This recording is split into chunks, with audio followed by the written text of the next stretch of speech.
Olá a todos, no vídeo de hoje nós vamos fazer uma análise do pronunciamento do presidente da República, este último pronunciamento do dia 8 de abril, tá bem? Então vamos lá, vamos analisar. Boa noite. Para conduzir os destinos da nação, todos devem estar sintonizados comigo. Há uma ideia bem personalista de que ele encara a nação. É um fenômeno típico da América Latina, né? Já citado pelo Guilherme O'Donnell, por exemplo, na ideia de democracia delegativa, né? A América Latina ela costuma fazer isso, a gente elege salvadores da pátria, messias, que encarnam a nação, né? E via de regra se usa do critério, porque recebeu tantos milhões de votos e tudo mais. Ou seja, o próprio sistema eleitoral acaba contribuindo para formar essa imagem, por exemplo, pela opção por um segundo turno. No segundo turno você matematicamente força uma maioria objetiva, né? Uma maioria absoluta. Né? Então, cria esse cenário onde simbolicamente você consegue se defender como grande representante da nação. Sempre afirmei que tínhamos dois problemas a resolver: o vírus e o desemprego, que deveriam ser tratados simultaneamente. Respeito ao... Não, isso é verdade. Isso é verdade. Evidentemente que ambas as questões devem ser tratadas ao mesmo tempo. Você tem medidas de saúde e há medidas do campo econômico, do campo social que precisarão ser tomadas, né? Ou seja, até para que não haja... porque a crise econômica ela se coloca de qualquer maneira em consequência do vírus, né? A crise ela não é um produto do isolamento social, por exemplo. Não, ela é um produto do vírus, da pandemia. De qualquer maneira, teremos uma crise social muito grande e precisaremos cada vez mais daquilo que a gente costumava chamar de welfare state, né? O estado de bem-estar social. Os portugueses chamam de Estado-providência, ou alguns chamam de social-democracia, não importa, né? Nesse momento, até os liberais estão abandonando o dogma de que o Estado não pode intervir. Não, nesse momento é praticamente uníssono de que o Estado tem que tomar atitudes para proteger as pessoas, especialmente a questão do desemprego, né? Elaborar políticas de ajuda às empresas, mas exigindo a contrapartida de não mandar embora, né? Isso é algo extremamente importante nesse momento. O governo federal não foi consultado sobre sua amplitude ou duração. Vamos lá. Se nós justamente vivemos uma federação onde há autonomia para prefeitos e governadores, por que eles deveriam a cada momento consultar o governo federal? Percebe que ele não disse o Ministério da Saúde, por exemplo, né? Porque como é que a Constituição trata essa questão? O direito à saúde, ele é uma competência, é uma competência material, ou seja, uma competência de fazer, o Estado tem que prestar um determinado serviço, que ela é comum a todos os entes federativos, ou seja, a saúde é uma responsabilidade de municípios, estados e União. Então, assim, vamos começar do básico.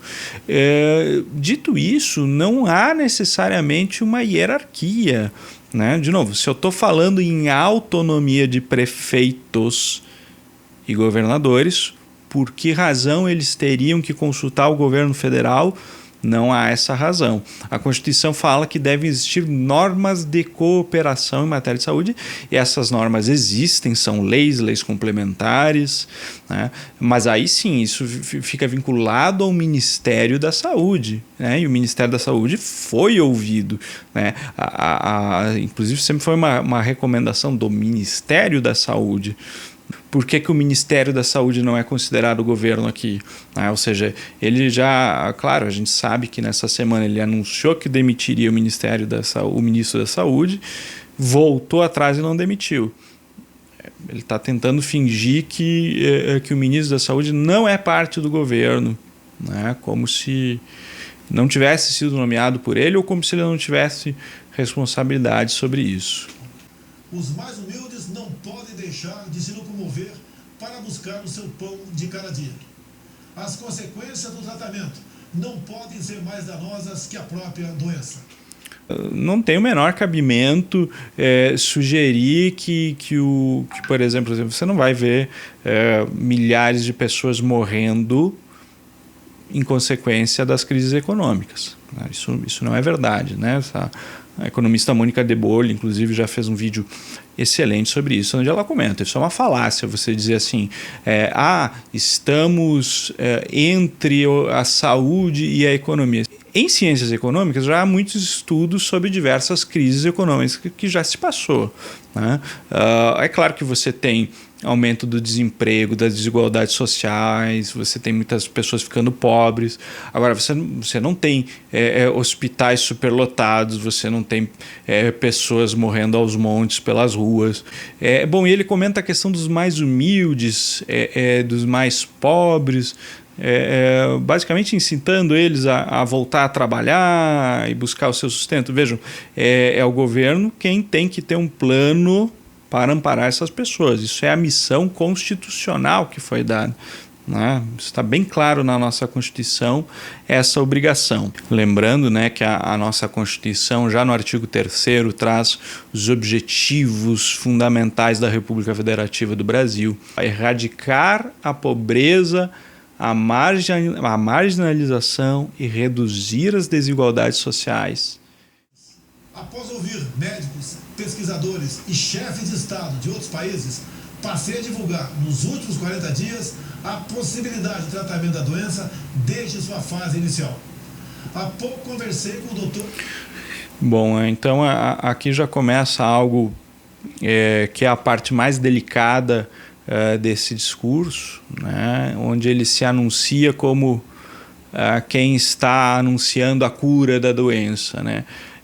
Chega a parecer que ele inventou o medicamento, né, ou que ele descobriu a cura ou algo assim, quando a gente sabe que é um medicamento que há muitos anos está por aí.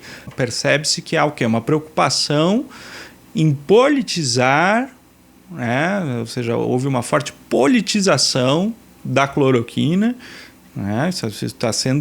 Ela está servindo de instrumento político, de moeda simbólica para dizer: eu tenho a cura, né, desse grande mal, né, que o mundo inteiro não tem a cura, mas ele tem, né? Por que o Trump não está aplicando lá nos Estados Unidos? Como é que a gente continua recebendo notícias de milhares e milhares de pessoas morrendo nos Estados Unidos, né? Os Estados Unidos, inclusive, voltou atrás com uma orientação a respeito da cloroquina. Ou seja, se fosse tão milagroso, já estaria dando resultados, né? Primeiro ponto. De novo, é uma questão de saúde.